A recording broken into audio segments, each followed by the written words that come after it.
Congregation, settle in your seats. The Reverend Frontalot is on the mic and about to speak. I'm about to freak you out, make you shiver in the pew while I'm delivering to you my sermon and divinity ensues. Brought by the one true God, it's a fact. Anybody else who ever had a God, their God's whack. We ain't gotta worry about him, we picked the right horse. You're in the right house of worship, of course. And forces are gathering out in the world to diminish our faith in ways radical and thorough, to discourage us from loving anything that's immaterial, to tempt our children with ever fruitier cereal, and worst of all, to call us idiots while they do it. My congregation, listen, I'm about to walk you through it. We're gonna take the nation back from the heathens that's within it. We're gonna get the most egregious of the atheists in prison, cause a schism while we're at it, but emerge on top. And once we purify our ranks, we won't stop. We'll purify your minds of what's illegitimately thought. It's not to be a battle indiscriminately fought, but an orchestrated effort, and I'm gonna need you to commit. Might take a couple generations for this deviltry to quit. Start with the kids, in fact, they get distracted from the Lord. So I'd like you to write a couple letters to your school board.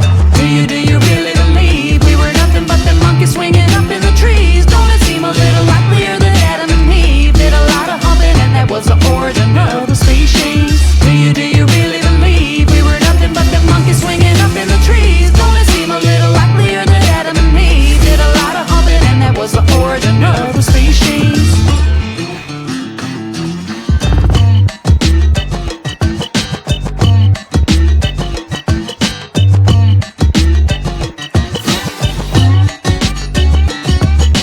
What has this so-called science ever done for us? But trumpeted that when ashes go to ashes and dust to dust. Despite the fuss of living, energy gets conserved, denying the weight of the soul of a man. This is ill-deserved. This is still the curse of Copernicus that we suffer. Secular thought ought not to overflow its buffer and run roughshod through the minds of you, the population. Heretics such as Dawkins and Sagan overstep their station to say that what we see and what we believe should be confluent. Look to your reverend to end apostasy. It's what I'm doing. Look to your holy book to light the way. That is its purpose. Open it up and you'll find Eden before you even scratch the surface. Sure, this should be mirrored in the textbooks verbatim, but I'm not in a position yet to issue ultimatum. So I lay down my scheme. We'll make it seem as though creation isn't anything we'd like to interject to education. We'll wrangle up the language, science, data, theorem, the irreducible complexity of the ears we use to hear them, gnashing teeth and wailing from Kansas to PA. Yes, my flock, I talk of futures not imminent but underway.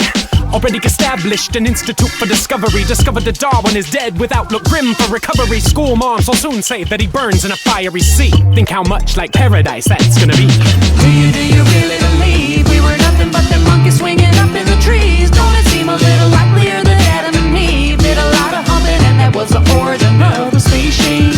Do you really believe we were nothing but the monkeys swinging up in the trees? Don't it seem a little likelier that Adam and Eve did a lot of humping and that was the origin of the species? Do you really believe we were nothing but the monkeys swinging up in the trees? Don't it seem a little likelier that Adam and Eve did a lot of humping and that was the origin of the species? Do you really believe we were nothing but the monkeys swinging up in the trees? Don't it seem a little likelier that Adam and Eve did a lot of humping and that was the origin of the species?